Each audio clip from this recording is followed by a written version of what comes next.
কখনো কখনো পুরুষরা ভেবে থাকেন তার বউ তাকে কত ভালোবাসে, ফোন করে বারবার আপনার খোঁজ খবর নেয়, কিন্তু তা আসলে কখনোই সত্য নয়। আসলে ওই অজুহাতে আপনার উপর সে নজরদারি চালাতে চায়। সেটাই বুঝতে হবে আপনাকে, এবং সেইভাবে গুছিয়ে কথা বলতে হবে, নয়তো ভারী বিপদ। বলতে বলতে গিনি নামক বাঘিনীর ফোন। হ্যালো। হ্যালো। হ্যাঁ বলো। এর চেয়ে বেশি হেললে মাটিতে পড়ে যাব। ফাজলামি না করে কি করছো বলো। সারাদিনে নিজের একবারও ফোন করতে ইচ্ছে হয় না? না, বিয়ের পরে কোথাও তো নিয়ে যাওনি। বউ ফেলে বাইরে বিন্দাস ডানা মিলে উড়ছো, তাই না? বাড়ি এসো, ডানা ছেটে দেবো। ইচ্ছে না থাকলেও করলার মতো তেতো, নারকেলের মতো ঝুনো মহিলাকে বলতে হলো। সুইটি, মাই বেবি, রাগ করো কেন? তোমার সবজি টবজি যা লাগবে নিয়ে আসবো ঠিকঠাক। বাবু কি করছে? আমাকে মিস করছে নিশ্চিত। বউ বাচ্চার খবর নিয়ে তোমার কি? তুমি মস্তি করো খালি। বই গেছে ওর তোমাকে খুঁজতে। বরং ভালোই আছে, দিব্যি আছে। কেউ নোংরা হাতে আলু ভাতের মতো চটকাচ্ছে না ওকে ধরে ধরে।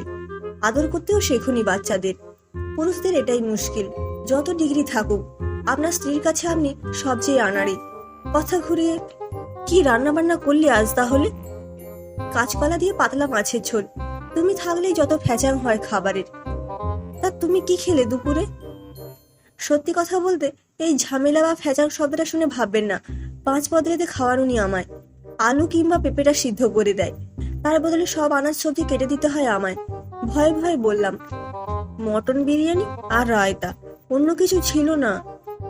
শয়তান লোক একটা। ফিরে এসো, তোমার হচ্ছে। শরীর সুস্থ রাখতে ওইসব খাবারের নিষেধাজ্ঞা লাগাতে হবে। বললাম, আর 2 দিন অনিয়ম হবে আর কি। হ্যাঁ, 7 দিন ধরে বিরিয়ানি গিলে এসে পেটের ব্যামো ধরাও আবার। সাবধানে থেকো, ঠান্ডা গরম লাগিয়ে শরীর খারাপ করে আমাকে বিপদে ফেলো না। আর বেশি বাউন্ডুলেপনা করো না, জানতে পারলে খবর আছে। সব বন্ধুরা সেলফি তুলে সোশ্যাল মিডিয়াতে আপলোড করে, কত লাইক কমেন্টস পায়। আমি কিছুই করতে পারি না এই বইয়ের জন্য। পৃথিবীতে সব জিনিসপত্রের রিপ্লেসমেন্ট আছে, শুধু বইয়ের রিপ্লেসমেন্ট নেই। তাই একটু মিষ্টিভাবে জিজ্ঞেস করলাম, তোমার খাওয়া দাওয়া শেষ? না গো, একটু পরে খাবো। আর বলল, কিছুটা আমডাল আমি ফ্রিজে রেখে দিয়েছি। যদিও আমার ভাগ্য এতই ভালো যে রাতে সবসময় ফ্রিজের খাবার নিজেকেই গরম করে খেতে হয়, তবু একটু প্রশংসা করে বললাম, আহা হা, তোমার রান্না করা আমডাল কতদিন খাইনি। খুব উৎসাহ নিয়ে বললাম, তাহলে চলে এসো না এক্ষুনি। তা বলতে দরজা খোলো, দাঁড়িয়ে আছি তো। ফোন কেটে দরজা খুলতেই বললাম, সারপ্রাইজ। দেখো কেমন চমকে দিলাম বলো। কষ্ট একটাই, তোমার ভাগের ভাতটা আমাকে দিয়ে দেবে বুঝি। এসো, ভাগ করে খেয়ে নেব।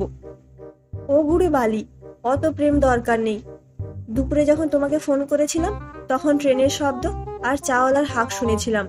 তারপর আরো শিওর হওয়ার জন্য তোমার মেল চেক করে টিকিট বুকিং হিস্ট্রি দেখে নিয়েছি।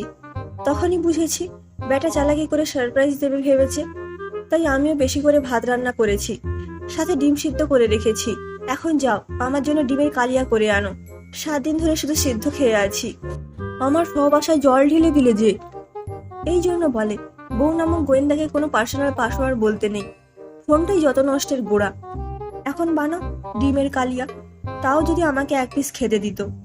গুনে গুনে 4টে ডিম সিদ্ধ করে রেখেছে।